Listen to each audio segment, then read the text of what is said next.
Well, as you know, the battle over vaccines and insane COVID restrictions isn't limited to this country. It's a worldwide battle. We just received an email from a South African woman named Soreka. She received the Johnson and Johnson vaccine, and she says that her health started to fall apart within hours, and she's never recovered. She has everything: blood clots, internal bleeding, pericarditis, inflammation of the spinal cord, and most recently, aplastic anemia, a condition where your body doesn't produce enough new blood cells. In her email, Soreka included pictures of her body, which is covered in bruises from internal bleeding. Again, this all started just 2 hours after the shot, and it has never ended since. Soreka joins us now. I'm sorry for everything that you're going through, and thank you for your bravery. We appreciate you being here. Thank you, Stu. I'm glad to be here. Yes, I received the vaccine on the 3rd of May in 2021. And 2 hours after the vaccine, I started with blisters, and they were actually hanging from my ears. They were on my chest, my back, my arms, my legs, and my abdomen. And I went to my doctor to see her, and she said now I had to be admitted to the ICU because it's Stevens-Johnson syndrome, which is a severe allergic reaction. And she also wrote there on a report that it's a severe reaction to the vaccine.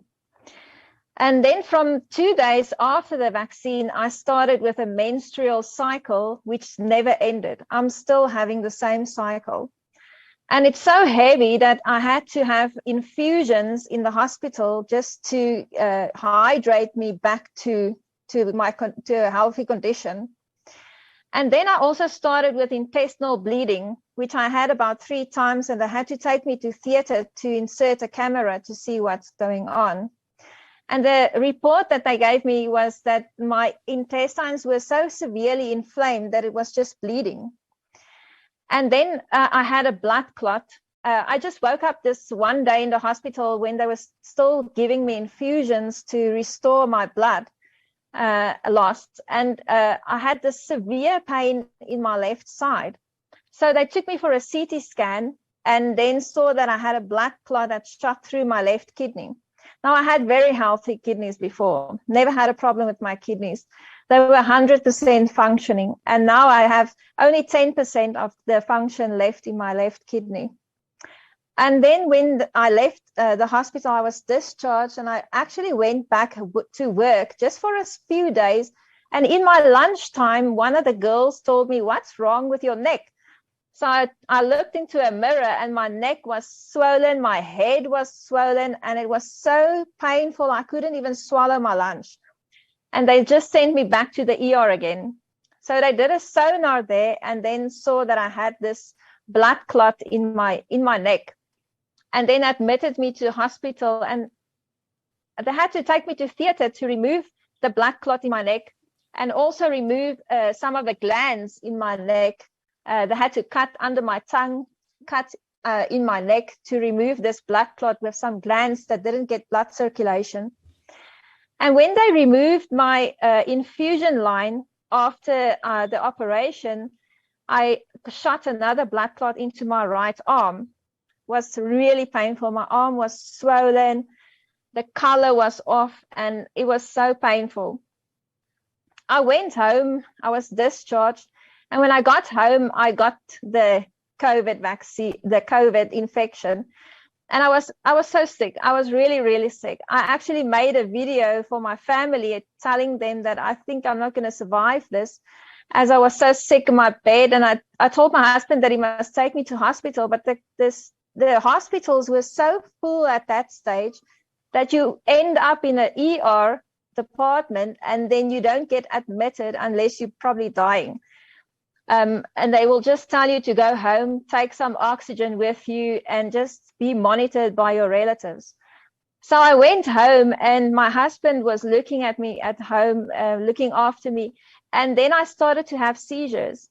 I went into a coma for 3 days that my husband was rushing me from one hospital to another hospital, couldn't get me admitted at that stage. And then after that, I had really bad congestive heart failure symptoms that started.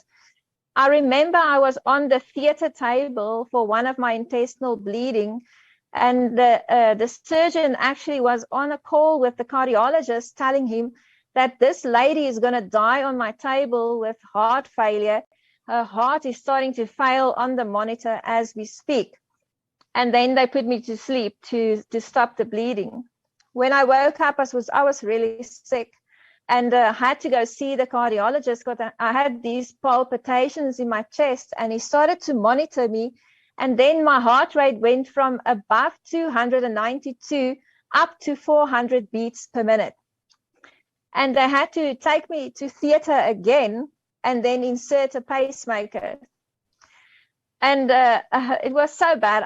I think in this whole time from May up to now, I think I was at work for probably a week at most. I couldn't work. I was just at home being sick or in hospital all the time. Now, before and all of not, this, I was you were a healthy person? I mean, you were a generally healthy person before receiving this vaccine. Is that right? Yes, yes. I cycle, I swim. I don't know if you know about mid-mar miles. I swam the 10-kilometer miles. We cycled about 50 kilometers on a weekend with my child and my husband. We would cycle, jog with the dogs out in the field. We live on a small holding, which is a small farm. I grew up on a farm, so I'm very fit. We were running in jogging everywhere. I'm a really fit person and a healthy person. What made you decide to get this shot? It was a decision that was made within the company that I work for. So you were mandated to take this shot?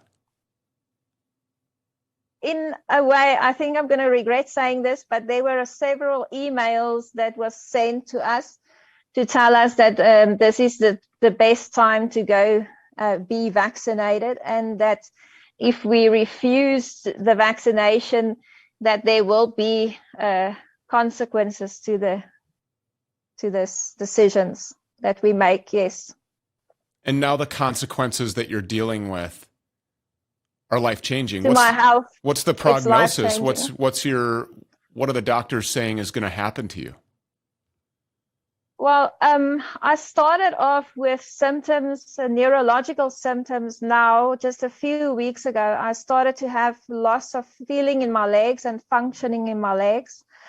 At this stage, I can't really move my left leg too much. I had a lot of physiotherapy and therapies and all kinds of medication and infusions that they gave me.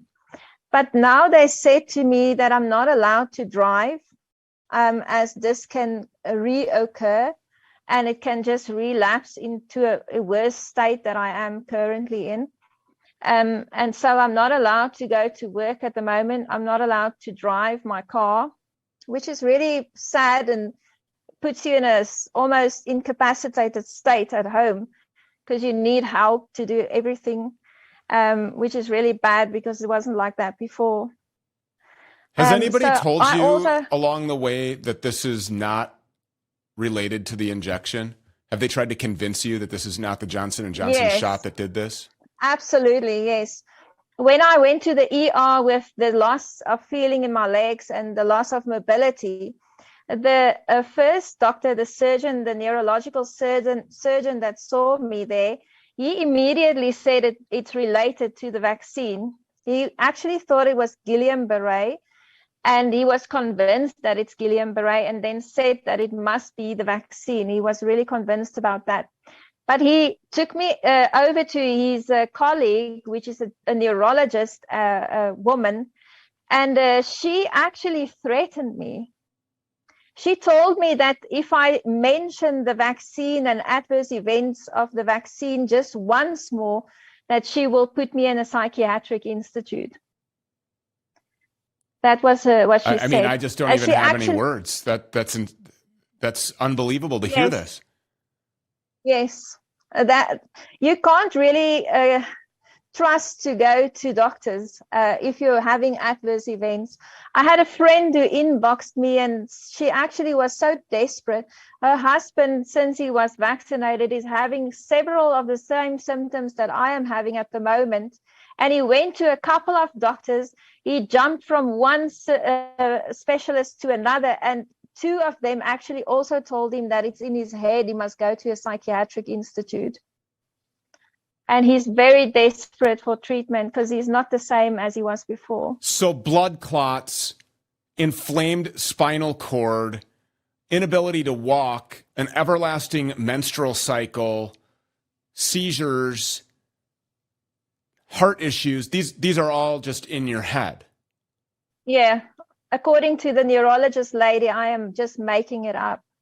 Yes. But I had 2 doctors so far who actually wrote me a letter and said on paper, black and white, said this is definitely adverse events of the COVID vaccine. Unbelievable. Thank goodness for those 2. But yeah, it's difficult. It's really difficult to go out there and trust the doctors out there to make a good decision on your health. You know, they want you to get vaccinated because before, if you go to in the emergency department, say for anything like a cough or something, then they would ask you if you are vaccinated, and they actually argue with you because you have to go get vaccinated. But then when you are vaccinated and you're having problems after the vaccination, then they treat you like you are a psycho or just like it's in your head. So it's so strange because you don't know what to do anymore. What's the right thing to do anymore? You can't go to a hospital anymore because if you're not vaccinated, they attack you. If you're vaccinated and you're feeling ill because of the vaccination, then they're onto you and they want to put you in a psychiatric institute. It's madness, absolutely madness. Wow. I've got about a minute left here. What would you say to anybody who's facing these mandates, an ultimatum at their place of employment? You go get this shot or you're fired. Well, in my case, I would say I'm at home, and anyway, I'm not working at the moment, and now they're not paying me anymore. So was it worth it for me? Not at all. I shouldn't have done this to myself. I shouldn't have allowed this to be done to me at all. Your health is more important than a salary, than money in your bank account. Really, your health is what you carry along in the future, is all that you have. If you love your family and you love yourself and you are an active, healthy person, and even if you have comorbidities or anything like that, don't do this to yourself. Soreka, we'll be praying for you. Thank you for your bravery. Thank you for coming forward. God bless you. Thank you. I hope that you will join me in praying for Soreka and everybody that is dealing with the fallout, paying the price, paying the consequences, life-changing incapacitation, handicaps, and trauma as a result of these shots that are being forced down the throat of every living and breathing person on the planet.